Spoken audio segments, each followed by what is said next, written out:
I hope you will not feel guilty if your heart was not all aflutter during the reading of the text.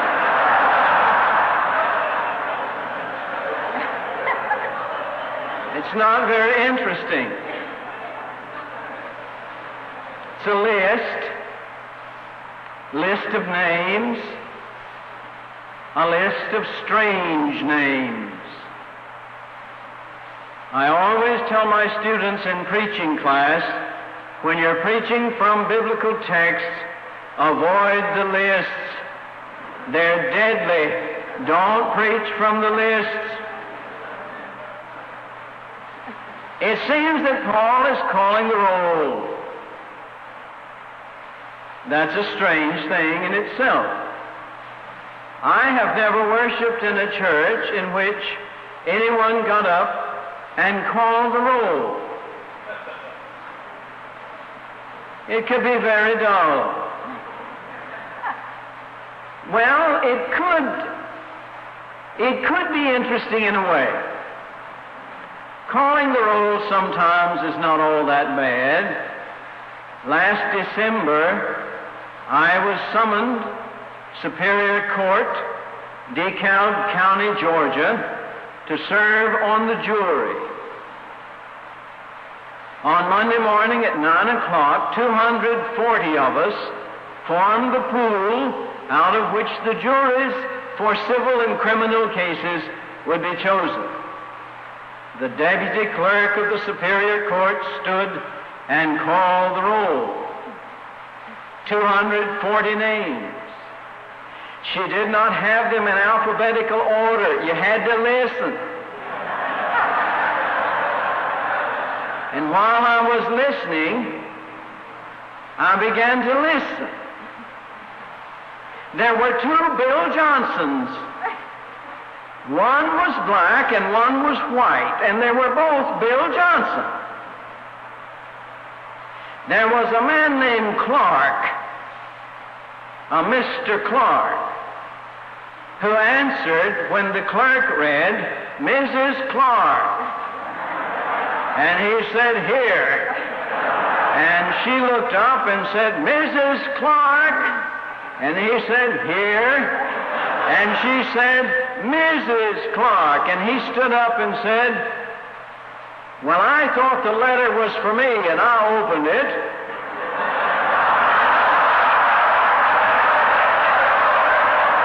And she said, we summoned Mrs. Clark. And he said, well, I'm here. Can I do it? She doesn't have any interest in this sort of thing. And the clerk said, Mr. Clark, how do you know? She doesn't even know she's been summoned. This roll call is pretty good.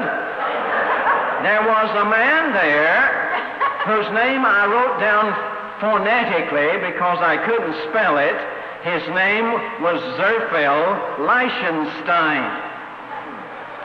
Zerfel Leichenstein. I remember it because they went over it 5 or 6 times, mispronouncing it. He insisted it be pronounced correctly, and finally stood in a huff and said, I see no reason why I should serve on a jury in a court that can't pronounce my name. The woman next to me said, Leichenstein, I wonder if he's a Jew. I said, well, I don't know. Could be. Does it matter? And she said, I am German. My name is Zeller. And I said, well, it doesn't matter. That was 40 years ago. And she said, he and I could be seated next to each other in a jury. I said, well, you were probably just a child when all of that happened years ago. And she said, I was 10 years old. I visited grandmother. She lived about 4 miles from Buchenwald. I smelled the odor. You're calling the roll. You know, a person could get interested in Paul's calling the roll. Even if it's no more than to say, I wonder how Paul knew all those people since he had never been to the church. I wonder if back then you could buy mailing lists. After all, he wants to raise money in Rome for his Spanish mission, and he is politically wise, and he says, tell this one hello and that one hello. Some scholars think this doesn't even belong in Romans. He's never been to Rome. But I could get interested in the roll call because it gives a kind of sociological profile of the membership of the church. Now, I don't expect you to remember, but in the list there is a husband and wife, Aquila and Priscilla. There's a man and his mother, Rufus and his mother. There is a brother and sister, Nereus and his sister. There are brothers, Andronicus and Junius. There are sisters, Tryphena and Tryphosa. There is an old man, Epicnetus. Isn't that an interesting profile of the church? There's a single woman, Mary. There's a single man, Herodian. Not a lot of nuclear family there at all, except as Christ has called them together. It's an interesting list, sort of. Not very. But for Paul, it's not a list. Don't call it a list. He's packing his stuff. He's in the home of Gaius in Corinth, who is host to Paul and host to the church in Corinth. And Paul is getting ready to go west to Italy and to Spain. He's about to move to a new parish, one far away. He is now about 60 years old, 59 years old, I would guess. He feels he has one more good ministry in him. Most churches don't want a person 59 years old. But those churches had no choice because Paul started his own. And he wants to have one other ministry because he got a late start. He was probably about 35 when he started. He doesn't have much to pack, his coat and his books and a few other things, and while he is throwing things away to trim down the load for packing and moving, he comes across some notes and some correspondence, and he sits down among the boxes and begins to remember. Don't call it a list. You've done it yourself. When my wife and I finished our service at the student church when in seminary, our last Sunday there, they gave us a gift. It was a quilt some of the women of the church had made, and they stitched into the top of the quilt the names of all the church members. And every time we move and we come across that quilt, we spread it out on the bed and we start remembering. We remember something about as Chester, who voted against and persuaded the others to vote against my raise. There's Mary and John, who put new tires on our car. There's Loy, very quiet, never said anything. There is his wife, Marie. There's this marvelous woman, Lois, lived with that man who drank and became violent, and yet she was always faithful and pleasant. And he was dying with cancer when we went, my first funeral there, you remember, and this is the way we go over the quilt. Don't call it a list. Paul said, don't call it a list. Aquila and Priscilla, they risked their necks for me. Andronicus and Junius, we were in jail together. Whew. They're great Christians. There's Mary. Mary worked hard. She was there when everybody else quit. She's the one that always said, now, Paul, you go on home. I'll put things up. I'll put the hymnals away. And I'll pick up all the papers and straighten the chairs. You go on home. You're tired. Well, Mary, you're tired too. Yes, Paul, but you've got to ride a donkey across Asia tomorrow. You go on. I'll pick up here. Mary worked hard. Emeritus, the first person converted under my preaching, and I didn't sleep a wink that night saying, thank God, finally somebody heard. The first one to respond to the gospel. What a marvelous day that was. Tryphena and Tryphosa, obviously twins. You hear it, don't you, in the names? Tryphena and Tryphosa. They always sat on this side, and they both wore blue every Sunday.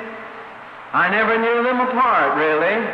One of them had a mole on her cheek, but I didn't know if it was Tryphena or Tryphosa. I never did get them straight. And Rufus, tell Rufus hello, and tell his mother hello, because she's my mother too. Isn't that something? Some woman earned from this apostle the title Mother. Can't you see her? This woman, able to be mother to Paul, probably stayed in their home. She was a rather large woman, always had an apron, a lot of things stuffed in the pocket of the apron, hair pulled back in a bun, fixed a good breakfast.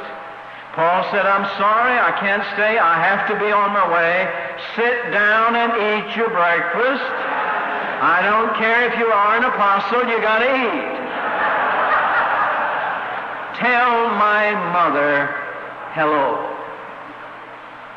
This is not a list. I remember when they brought the famous list to Atlanta. The workers set it up in the public place, block after block, to form a long wall of names. Vietnam, name. Some of us looked at it like it were a list of names. Others went over closer. Some walked slowly down the column. There was a woman who went up and put her finger on a name. And she held the child up and put the child's hand on a name. There was a woman there who kissed the wall at a name. There were flowers lying beneath the wall. Don't call it a list. It's not a list. In fact, these names in Romans 16 are for Paul extremely special. Because even though he says, hello, say hello to, say hello to, say hello to, what he really is saying is goodbye. Oh, he's going to Rome, he says, but before he goes to Rome, he has to go to Jerusalem. He's going with the offering, and he's going into a nest of hostility. And so at the end of chapter 15, he says to these people, pray with me, sunarchonizomai, agonize with me, that I won't be killed in Jerusalem, that the saints will accept the money in Jerusalem, that I'll get to come back and be with you.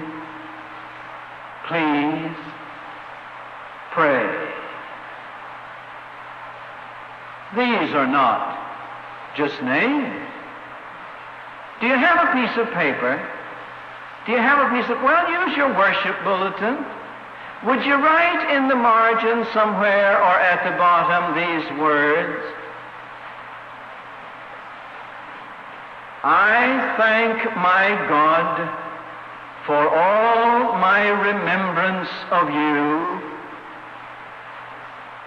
I thank my God for all my remembrance of you. And write a name. You choose the name. You remember the name. Write another name, and another name, and another name.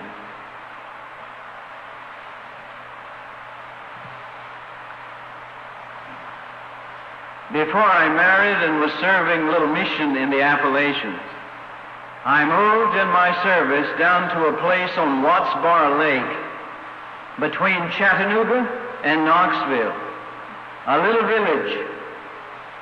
It was the custom in that church at Easter to have a baptismal service. And my church, Emeritus, and it was held, this baptismal service, in Watts Bar Lake on Easter evening at sundown. Out on a sandbar, I, with the candidates for baptism, moved into the water, and then they moved across to the shore, where the little congregation was gathered, singing around the fire and cooking supper. They had constructed little booths for changing clothes with blankets hanging, and as the candidates moved from the water, they went in and changed clothes and went to the fire in the center. And finally, last of all, I went over, changed clothes, and went to the fire. Once we were all around the fire, this is the ritual of that tradition. Glenn Hickey, always Glenn, introduced the new people, gave their names, where they lived, and their work. And then the rest of us formed a circle around them while they stayed warm at the fire. And the ritual was each person in the circle gave her or his name and said this, my name, and if you ever need somebody to do washing and ironing, my name is if you ever need anybody to chop wood, my name is if you ever need anybody to babysit, my name is if you ever need anybody to repair your house, my name is if you ever need anybody to sit with the sick, my name is and if you ever need a car to go to town, and around the circle. And then we ate, and then we had a square dance. And at a time they knew, I didn't know, Percy Miller, with thumbs in his bibbed overalls, would stand up and say, it's time to go. And everybody left, and he lingered behind, and with his big shoe, kicked sand over the dying fire. And my first experience of that, he saw me standing there still. And he looked at me and said, Craddock, folks don't ever get any closer than this. In that little community, they have a name for that. I've heard it in other communities too. In that community, their name for that is church. They call that church. Have you written any names? Do you have a name or two? Keep the list. Keep the list. Because to you, it's not a list. In fact, the next time you move, keep that. Even if you have to leave your car and your library and your furniture and your typewriter and everything else, take that with you. In fact, when your ministry has ended and you leave the earth, take it with you. I know, when you get to the gate, St. Peter is going to say, now look, you went into the world with nothing, you got to come out of it with nothing, now what do you got? And you say, well, it's just some names. Well, let me see it. Well, now this is just some names of folk I worked with and folk who helped me. Well, let me see it. Well, this is just a group of people that if it weren't for them, I'd have never made it. He said, I want to see it. And you give it to him. And he smiles. And he says, I know all of them. In fact, on my way here to the gate, I passed a group. They were painting a great big sign to hang over the street. And it said, welcome home.